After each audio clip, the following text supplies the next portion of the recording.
Doktor Adem Tatar, Türk Kızılay İç Anadolu Bölge Kan Merkezi Bölge Müdürlüğü görevini yürütüyorum. Bizim bölge kan merkezimiz Kayseri merkez olmak üzere bağlı kan bağış merkezlerimiz var.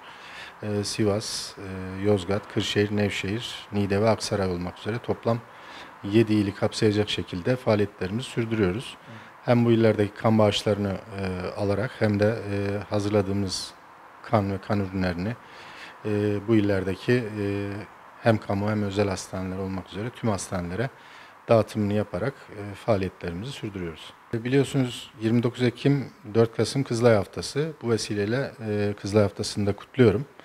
Kızılay Haftası vesilesiyle bu yılki tema gönüllülük olduğu için gönüllülük üzerine kurulu hem genel merkezimiz tarafından hem de ilerideki şube başkanlıklarımız tarafından pek çok etkinlik, faaliyet planlandı. Okullarda, kamu kurumlarında, özel kurumlarda bu etkinlikler aralıksız bu hafta boyunca sürdürülecek. Biz de kan merkezi olarak hem rutin kan alma faaliyetlerimizi sürdürürken bir taraftan da bu etkinliklere iştirak ederek Kızılay haftamızı coşkulu bir şekilde kutlamaya çalışıyoruz. Daha sonrasında da bizim kan merkezi olarak faaliyetlerimiz, kan alma faaliyetleri olarak devam edecek inşallah. Biliyorsunuz 1,5 yıldır bir korona pandemi süreci geçiriyoruz. Biz bölge kan merkezimiz açısından bakacak olursak tüm hastanelerin kan ihtiyacını eksiksiz karşılamak üzerine planlanmış bir yapıyız. Bunu karşılamakta da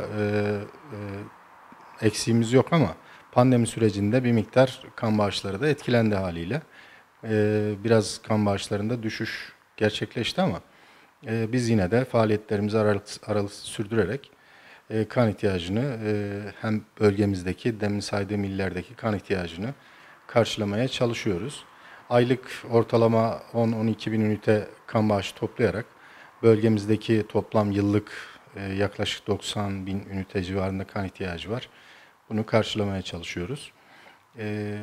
Dediğim gibi pandeminin özellikle ilk başlarında geçen yıl 2020 yılında biraz daha zorlu dönemler geçirdik ama şu anda biraz daha rutin faaliyetlerimize dönebildiğimiz için karşılamaya çalışıyoruz elimizden geldiğince.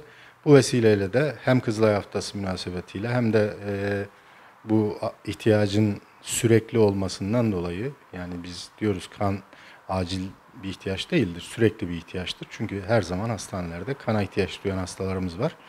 Bu vesileyle de hem kan bağışı yapanlara teşekkürlerimizi sunalım hem de kan bağışı yapmak isteyen vatandaşlarımıza Kızılay'ın kan alımı yapan platformlarına davet ederek kan bağışlarına çağrıda bulunmuş olalım. Ben bu vesileyle size de teşekkür ediyorum.